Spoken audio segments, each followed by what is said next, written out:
نازانم حکوومەتی ئێمە چی قەرزێکی لای ئێمەیە چی لە ئێمە ئەوێ زیاتر پێی بدەین بۆ ئەوەی لە کۆڵمان بێتەوە یاخود لێمان گەڕێ. ئەم خۆپیشاندانانی ئێمە درێژە پێدەری خۆپیشاندەرەکانی ترە لە ڕاستیدا ئێمە لە ڕابردووە ماوت حکوومەت کەڕوڵاڵە نابیسێ، بەڵام ئەم جارە بۆمان دەرکەوت کە کوێریشە نابیناش دەرچەوت چکە بارودۆخی خەڵک بەبەر چاوە ڕۆژ لە ڕۆژ خراپترە بێ، ئەم نایەتە سەرخەت و نایەوێ ئەم نەوتە تەسلیم بکات.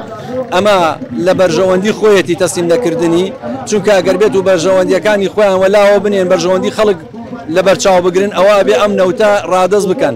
ڕۆژانە نەوت بەبەر چاوی ئێمەوە ئەگوازرێتەوە ئەیفرۆشن، ئەم نەوتە ئەڵێ هیچی نایەتە داهاتی نایەتە ناو حکوومەتەوە و هیچ سوود و قانجازێکی نییە.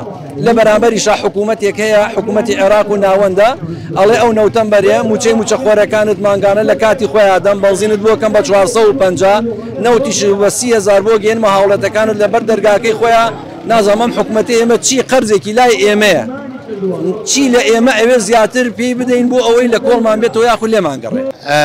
هاتوین بۆ خۆپیشاندان لە شاری کفری و دەنگی ناڕزایی خۆمان بەرزەکەینەوە و لەم وەزع ناخۆشەی کە کۆمەڵانی خەڵکی تێکەوتووە وەک پشتگیریەک بۆ کۆمەڵانی خەڵگە ئەمڕۆ ئامادەی خۆمانمان دەربڕیوە و بەردەوامی شەبین لە ناڕزایەتیەکانمان. ئێمە بەڕاستی ئەو وەزع نالەبارە ئابووریەی کە بەسەر هەرێمەکەمانە هاتووە پێویستەکە لە هەموو تاکی کورد کە دەنگی هەڵبڕێت و چیتر ئەم سیاسەتە چەوتە ئابووریە قبوڵ نەکات. ئەو هەموو داهاتە هەیە بەڵێ ئەتوانێت موچە بدە. ئەو لە مایەکە داهاتی موچە دوو مانگی هەیە لە مانگێکە چۆن ناتوانێت یەک مانگ موچە خۆران بدات؟